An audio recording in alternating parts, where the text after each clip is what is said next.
Mémoire de nos compatriotes, les affres de la honte, de la peur, du désespoir, de l'inquiétude sur l'avenir du pays. Une politique qui va redonner au pays sa dignité et sa fierté, a affirmé le Premier ministre, qui a remercié tous les amis du Mali qui l'ont aidé à neutraliser en partie les groupes terroristes armés qui ont occupé le nord du pays pendant 9 mois en 2012, jusqu'à une intervention armée internationale lancée en janvier 2013 à l'initiative de la France. Toujours en cours, il a annoncé la mise en place d'un programme d'action du gouvernement axé sur le renforcement des institutions et l'approfondissement de la démocratie, la restauration de l'intégrité du territoire et la sécurisation des biens et des personnes, la réconciliation des Maliens, le redressement de l'école, la construction d'une économie émergente et la mise en œuvre d'une politique active de développement social. Et puis, 7 militaires maliens ont été blessés ce lundi dans la région de Gao, nord-est du Mali,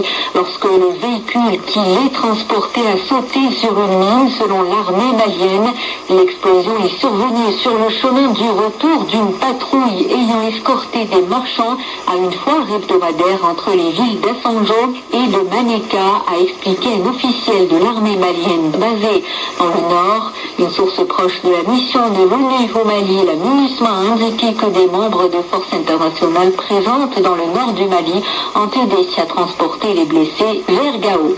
Direction à présent le Nigeria, où la haute cour fédérale du pays a suspendu une procédure d'enquête parlementaire visant la ministre du pétrole, accusée de s'être offert un jet privé pour 62 millions de dollars, selon un procès verbal rendu public. La haute cour a rendu sa décision provisoire sur requête de la ministre du pétrole elle-même et de la compagnie pétrolière nationale. La commission des finances et des comptes publics du Parlement avait été saisie du dossier en vue d'auditionner la ministre dans le cadre d'une enquête sur une utilisation présumée privée de cet avion, selon un document de la compagnie pétrolière. Dans son jugement suspensif, la haute cour a également fait interdiction au Parlement et à l'ensemble de ses commissions de faire comparaître la ministre pour recueillir son témoignage sur cette affaire. Et puis direction le Soudan du Sud, où les pourparlers destinés à retrouver une issue politique au conflit qui ravage ce pays, suspendu depuis début avril, ont repris ce lundi dans la capitale éthiopienne.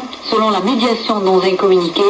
selon un porte-parole de l'IGAD à Nairobi, la délégation du gouvernement sud-soudanais et du président Salva Kiir et celle de la rébellion menée par son ancien vice-président Riek Machar se sont rencontrés lundi en présence des médiateurs. Ce deuxième cycle de négociations ouvert mi-février avait été suspendu une première fois début mars. Rouvert fin mars, il avait à nouveau été suspendu une dizaine de jours plus tard, après s'être réduit à des querelles entre délégations dans des hôtels de luxe de la capitale éthiopienne sur les modalités des discussions.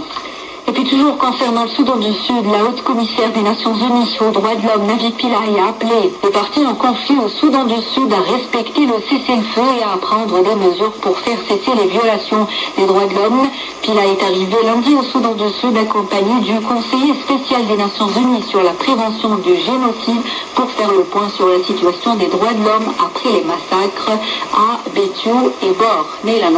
La haute commissaire des Nations Unies aux droits de l'homme, Navi Pillay, et le conseiller spécial des Nations Unies sur la prévention du génocide ont rencontré de hauts responsables du gouvernement sud-soudanais, donc le ministre des Affaires étrangères. Au cours de cette rencontre, la haute commissaire leur a demandé de prendre des mesures pour faire cesser les violations des droits de l'homme. Cette visite est effectuée à la demande du secrétaire général des Nations Unies, Ban Ki-moon, qui est très préoccupé par la situation au Soudan du Sud, où le président Salva Kiir affronte son ancien vice-président Riek Machar depuis décembre 2013.